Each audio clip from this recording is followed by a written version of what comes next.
Astros general manager Dana Brown. Dana, welcome to this show. First question for you. What has your team done right to be in the position you're in right now? Yeah, it's pretty easy. Pitch. When you pitch, you win. It's always pitching. And, the fact that we pitched so well put us in this position. We've had some timely hitting as well, but the pitching's really been outstanding. Then I want to switch to the offense. Now, Alex Bregman, he's been dealing with the elbow issue, stopping him from playing third base. He is starting to get some reps, some work over to potentially play first base. That moves Yordan Alvarez out to the outfield because he's in the DH spot. But you've got to have both these guys in the lineup. When can we expect to see Alex Bregman get some reps over at first base? Yeah, ultimately, he's feeling a lot better.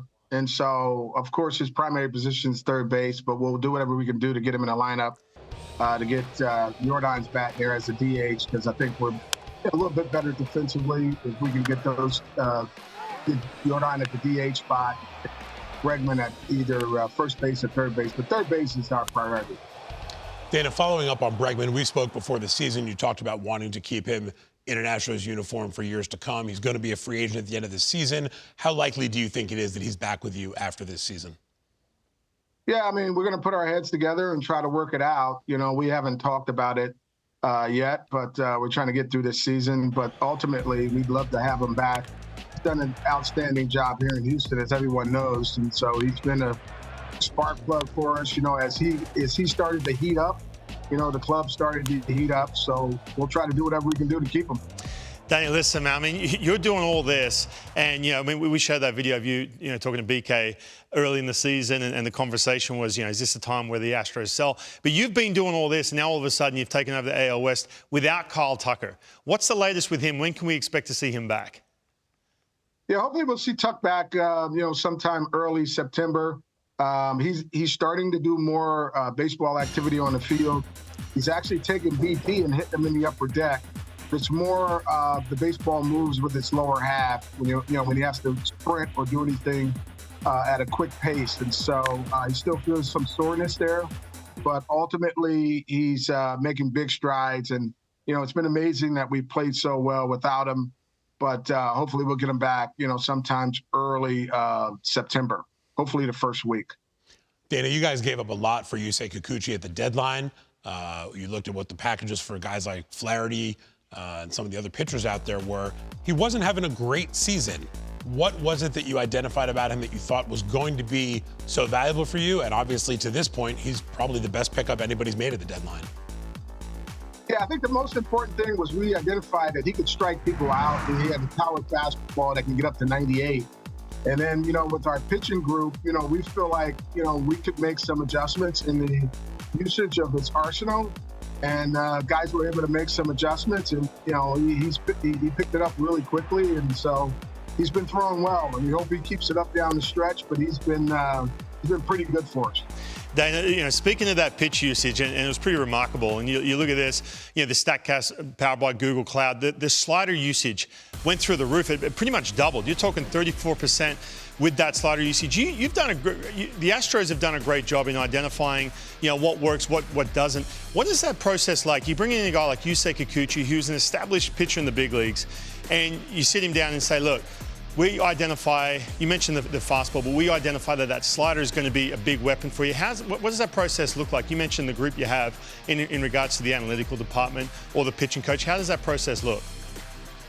Yeah, when I first got here, to Houston, I noticed that, look, we have really good pitching people. Josh Miller is really good. He's outstanding. Bill Murphy's really good. And these guys know how to get these guys to use their arsenal. We got Matt Hogan, who runs our player personnel, and he looks it up in the computer. He'll figure out, look, this guy can do this and he can do that, and the usage could change.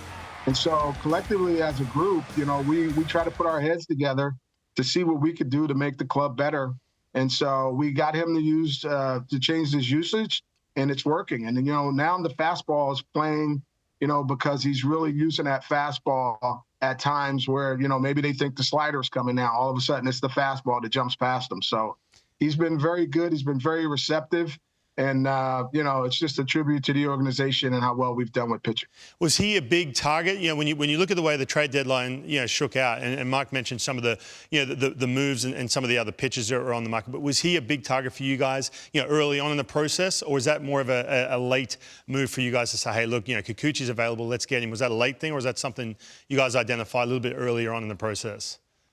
Yeah, I mean, we had our eyes on all of the top starters, in the market. And so, not to get into what our process was, but ultimately, we did like Kikuchi, and, we thought he was in that market where we should target amongst some other guys. And so, when we were able to land him, we were excited about it. And we knew down the stretch that we were going to have to get some pitching.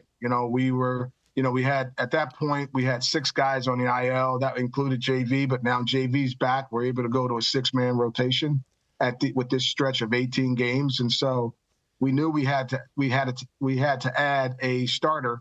And ultimately, he was part of what we were looking for. And, the strikeouts was probably the most appealing.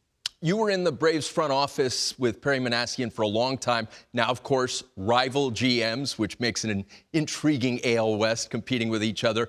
He just got an extension from the Angels yesterday. What's it like for a friend and coworker to become a rival? Listen, I consider Perry a brother and a friend. And, we worked, not only with the Braves together, we also worked with Toronto together. I've known Perry for a long time. He's a good human being. He's got a good family, and he loves the game. He loves the sport. I see him as a guy that's going to be competitive, and I can't let my guard down. And I know a lot how he thinks. He's relentless at what he does, and so he's competitive. And so we both try to compete. But I'm very excited about Perry and what's happening for him and his family. Very kind words, Dana. Thanks so much for joining us. Absolutely, guys. I appreciate you having me on. Go Astros.